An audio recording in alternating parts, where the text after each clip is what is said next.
Hello, तर आजच्या रेसिपीमध्ये आपण बघणार आहोत पापलेट फ्रायची रेसिपी। तर यासाठी लागणारं जे साहित्य आहे ते आहे पापलेट आपल्याला स्वच्छ धुवून घ्यायचे आहे। मग त्यामध्ये आपल्याला लिंबूचा रस पिळून घ्यायचा आहे। मी अर्धा लिंबूचा रस घेतला आहे। मग आपल्याला 2 ते 3 टेबलस्पून आगूळ घ्यायचं आहे कोकमचं। त्यानंतर आपल्याला त्यामध्ये मीठ टाकायचं आहे। 2 चमचे आपल्याला लाल तिखट मसाला टाकायचा आहे घरचा, अर्धा चमचा हळद, 1 चमचा काश्मीरी मिरची पावडर। मग त्याला चांगलं मिक्स करायचं आहे आपल्याला।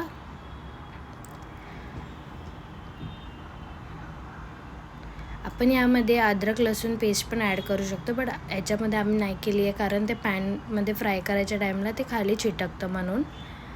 पण टेस्टसाठी तुम्ही पाहिजे तर ॲड करू शकता।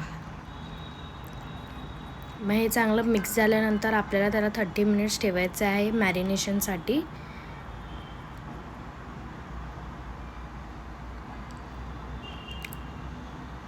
सर्व पापलेटला तुम्ही बघू शकता चांगला मसाला लागलेला आहे। मग त्यामध्ये 30 मिनिट्स झाल्यानंतर आपल्याला फ्राय पॅनमध्ये तेल ॲड करायचं आहे। तेल गरम झाल्यानंतर त्यामध्ये पापलेट ॲड करायचे आहे।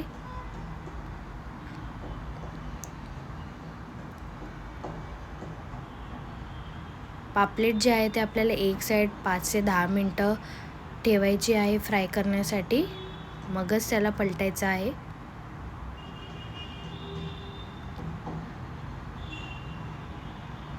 दुसरी साईड पण आपल्याला 5 ते 10 मिनिट फ्राय करायची आहे।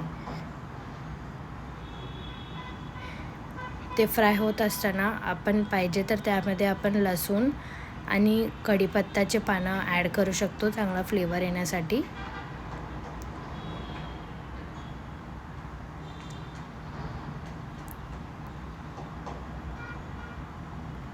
तर आता तुम्ही बघू शकता पापलेट दोन्ही साईडनी फ्राय झालेले आहेत।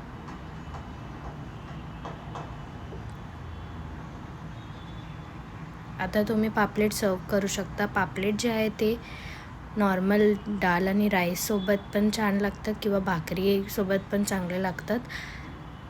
आता तुम्ही सर्व करू शकता। तर ह्या सर्व झाल्यानंतर तुम्ही त्याच्यावर लिंबू पिळून पण खाऊ शकता।